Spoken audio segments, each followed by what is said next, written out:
Today, everyone is a victim of crime. Quite simply, everyone. You can earn 3,000 to 4,000 zlotys a day. Every Pole can make money. Don't miss your chance. Now every Pole can make money. My application has made many Poles rich. How do you get 4,000 zlotys from the state? I won 54,000 zlotys. 300 zlotys turnover made 12,000 a day. Deepfake is an AI-based technology designed to alter or manipulate someone's identity in a recording. There are different methods. Some involve changing the whole face. Others change only parts of it, the face or the voice as well. Artificial intelligence is of course a very good tool. It makes our work easier, speeds it up, but we also need to know that it's being used by criminals who are creating ever more perfect materials, whether photos or nowadays video. And we simply must be aware that not everything we see or hear through our computers or telephones is true. An employee of a British company, I think headquartered in Hong Kong, was asked to make a bank transfer of over 25 million US. He didn't want to agree at first, because when he was instructed to make the transfer electronically, he wasn't comfortable with it. So he was put through to a teleconference, where, as it later turned out, the other participants were fake versions of the company's CEO and board directors, who instructed him to make the transfer. And indeed, his transfer was sent out, and what had happened was a fraud.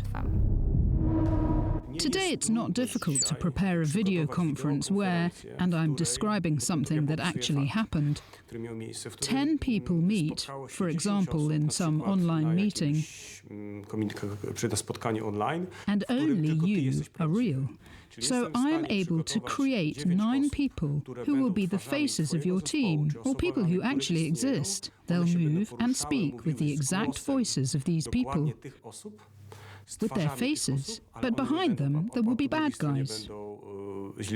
I am now creating the material that in a moment will be used to create my digital twin. The footage I'm recording here will be uploaded to my computer and processed by artificial intelligence algorithms so that I can create recordings using my image in any language, on any subject, at any time. Z wykorzystaniem mojego wizerunku w dowolnym języku, w dowolnej tematyce. So this video of mine has, just now, been transferred to the computer and uploaded to one of the programs that lets me create digital avatars like this. This lets me type in any text in any language and create a recording that resembles that speech. What we could also do is copy the speech and translate it into Spanish, for example.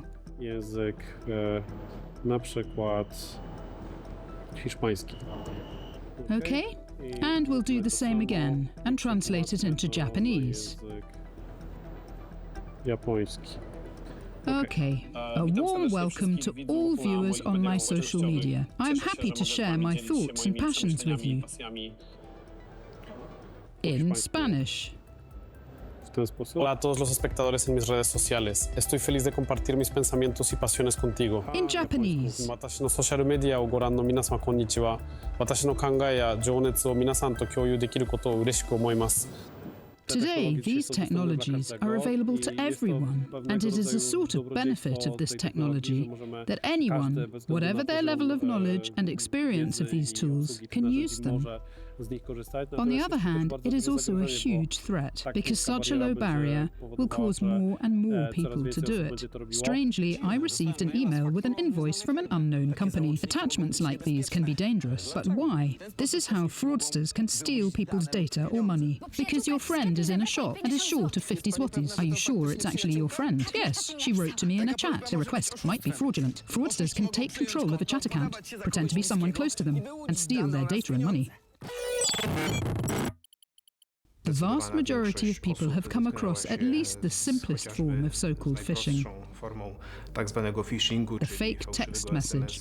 During this Christmas period, I guess that each of us has received at least one parcel surcharge message, where we know we buy gifts, we have more and more of these parcels, and unfortunately we don't always control whether it's one of our parcels or not. And when we get a notification, a surcharge for your parcel, or your parcel is being held somewhere, unfortunately, we click on the links, we enter our details, and unfortunately, we lose our savings. And you even catch yourself doing it. You'll catch yourself doing it. I reckon today I can trap anyone like this. What do you mean by trap? That is, they click on the link and enter their credentials, yes? Their passwords to various systems. Because it just has to be done very cleverly. And that's what criminals do. Doing what's called spear-phishing or walling, right? So for the so-called big fish, yes? How do we prepare to trap a chairman who can give us access to resources, or even the ability to transfer money, or the ability to reply to some email? As a chairman, but not being a chairman, one could authorize the transfer of several millions. These are cases that I've investigated myself. I've been asked to do it, so these things are happening. So it's worth it, an attack like this? It's a parcel. Pay extra. We think we're cyber-proof?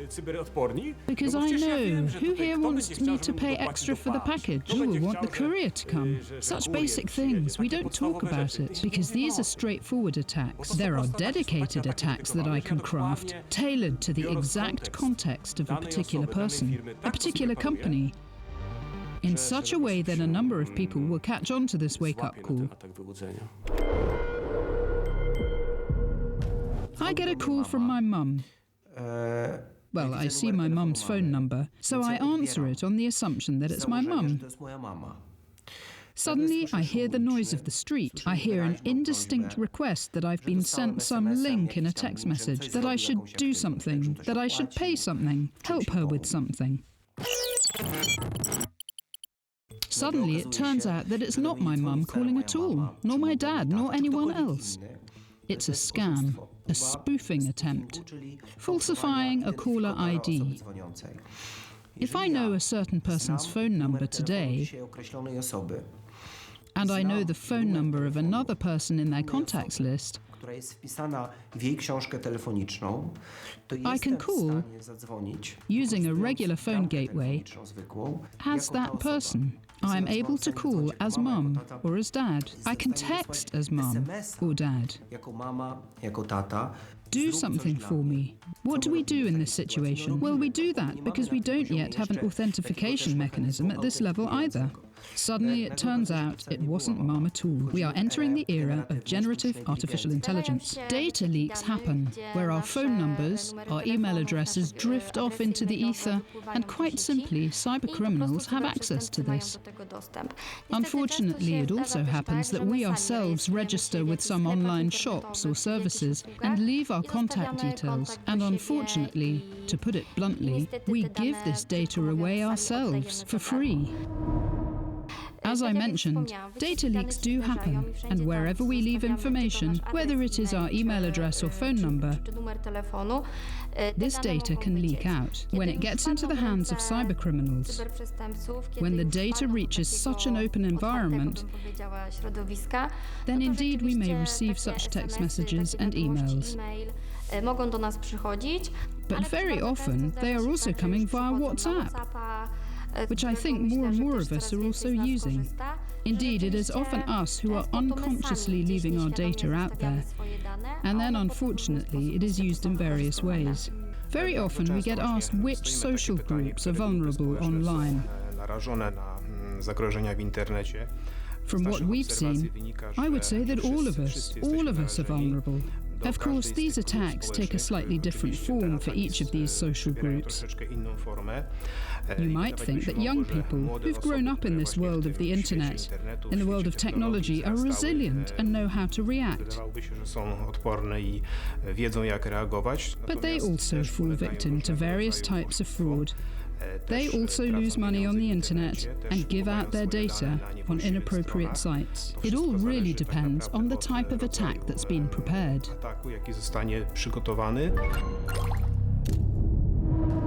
These are, for example, senior citizens, but a different type of attack is directed at them. This attack is more likely to consist of making phone calls, for example, where they impersonate all sorts of public officials. And the script is aimed at defrauding these seniors of different types of funds.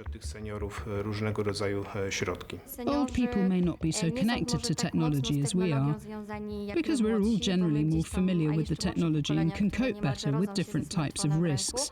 To say nothing of the younger generations, who are practically born with smartphones in their hands. But it's worth remembering that cybercriminals mostly use manipulative tricks, based simply on socio-technology, simply on our emotions, on time pressure. And this way they try to extract money from us. So an older person who gets a message that there's a problem with their grandchild, that money is urgently needed, that money needs to be sent or transferred urgently, may indeed be fooled more easily than someone younger, someone who is aware of these sorts of tricks. There are target groups, age groups, that are obviously more vulnerable, and it's true that older people are more vulnerable because their digital awareness is lower, because they live in what's called a so-called technological deficit. I think that the main goal of cybercriminals is money. So they concentrate their actions on getting money out of us. And they mainly focus on this. Of course, there are also other classic cybercrimes, such as ransomware attacks and denial of service attacks. But these are in the minority of scams. So it is more as if the scam pool is larger here.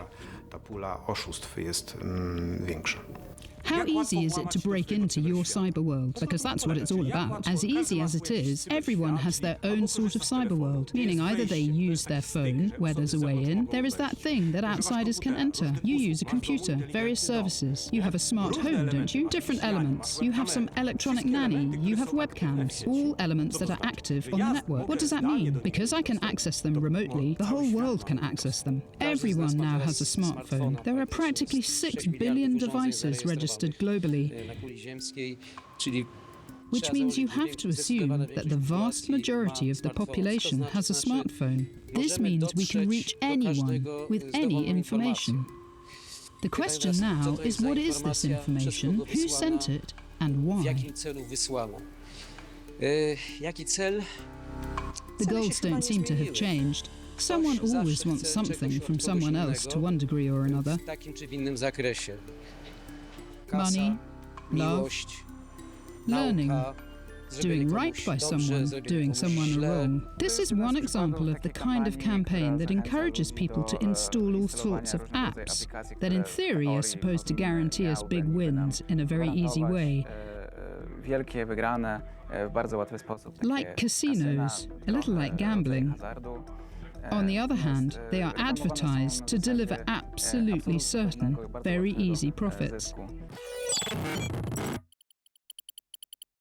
This crime is based on the fact that fake platforms like these are advertised on the internet. They all guarantee very fast and very large profits. Unfortunately, some people fall for these claims and contact the sites. They hand over small amounts of money at the beginning in order to invest, to supposedly invest their money. They are showing false forecasts of expected profits, or images like this which show that their funds are growing. But in reality, the criminals are extorting more and more money. And actually, tens or hundreds of thousands of zlotys are lost. Where did you get that? For home shopping. Mr. Christopher, I found a great shop online, all reduced by 85%. It could be a scam, a BLIK scam. So I get a message on Messenger from a friend. Hi, I'm in a shop. I've run out of cash. I don't have my wallet right now. Can you send me a BLIK transfer? A friend of mine actually read the message, made the BLIK transfer to the telephone number indicated, and it turned out that someone had hacked his friend's account. He sent a mass mailing saying that he needed money, and in fact a dozen or so people sent a BLIK transfer. And unfortunately, the victims here are both the people who paid, but also the person who was impersonated, because he felt obliged to return the money. The two-dimensional code, which originated in 1994 in Japan, and which is used to facilitate access to digital content today, is also an opportunity for fraud, of course. We're talking about so-called QRishing, or the use of these QR codes for theft. Imagine we're driving a car, looking for a parking space, most often in a hurry. We're busy today, we're looking for a parking meter. We walk up to this parking meter, and what do we see on it? Well, we see a QR code stuck on it. We take our phone, scan the QR code, and it takes us to an electronic payment system. What do? We pay, because we're in an authorized place. The city, a public institution, is responsible for the parking meter. Suddenly, we find that someone has stuck a fake QR code over the official QR code, directing us, without us realizing it, to a completely different website. What do? We pay, but we're not paying for our parking space at all. We are surprised when a fine for unpaid parking comes to the house, because we didn't check that the QR code was a real QR code.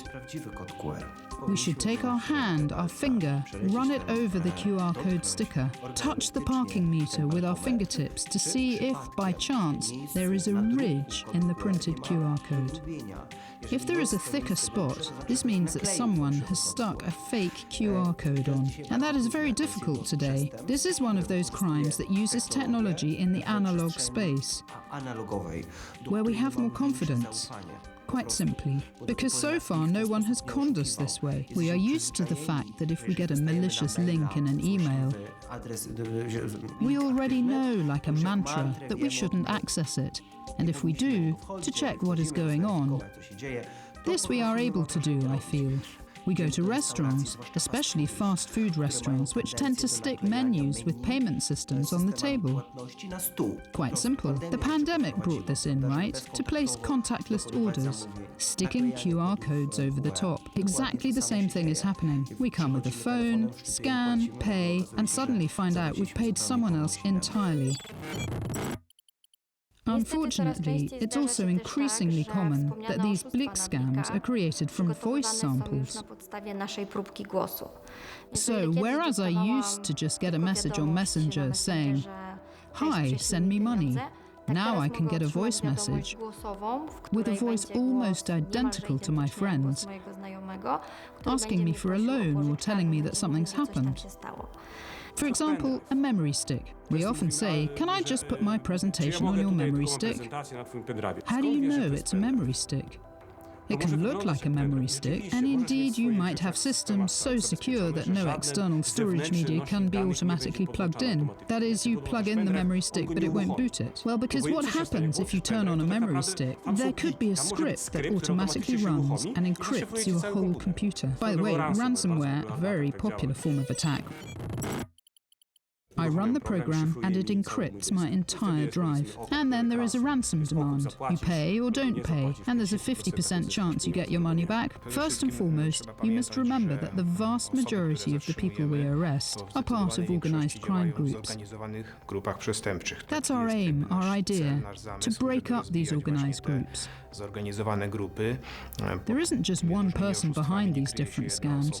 There's a whole group of people who have specific tasks. There are people responsible for typical IT activities, for preparing some websites, for example, the whole IT infrastructure.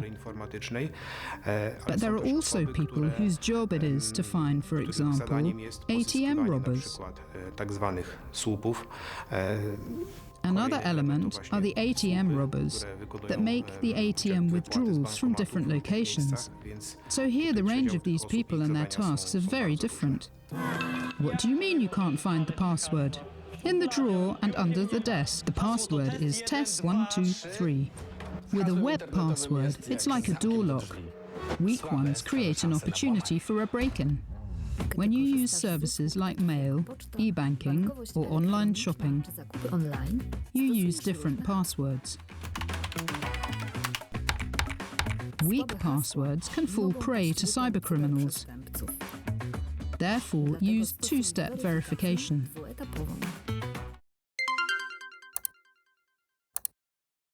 Today, in general, it is best to say never or always. The fight for a safe internet is the use of these two words. In science, one should never say always or never. On the other hand, when it comes to security, we should always say always, or we should always say never. Above all, after receiving an unusual message, whether from a bank, a courier, or your friend, it's always important to stay calm, pause for a moment, count to 5, 10, or sometimes 15, and think whether the situation is real, or check it. If your bank calls and says something is going on with your account, don't go any further. Note down what you've heard on the receiver, then hang up. Call your bank and check that there is indeed something going on. We mustn't believe in these offers that say we can make millions in a short period of time, because most likely it is a fraud. If we do decide to invest our money, consult someone who knows about these things. Show them the website where we plan to invest our money. This can also protect us from fake investment. As consumers, we don't value safety. Security costs money, but we prefer user experience also beats safety. We want it easy, easy. I don't want a difficult password. I don't want to use some, let's say, you call it two factors, yes? Two-part authentication, because it's difficult. So for example, we should always have two-factor authentication. Wherever we have any money, we should always have two-factor authentication. We should never click on active links taking us to payment systems. No banks, no public institutions or private bodies should force us to make payments through active links. Public organisations don't have the right to ask. Someone sent you a photo, didn't they? Because he knows it's about to happen. You click and an identical page comes up. And you can't check it, yes? We must understand that we must never click on links like these, because there are never any links like these attached there, right? Banks don't use them, do they? By default, as standard. Never ever give your login details or logins to payment systems to any third party, whoever that may be. That's why it's about decentralization of this information.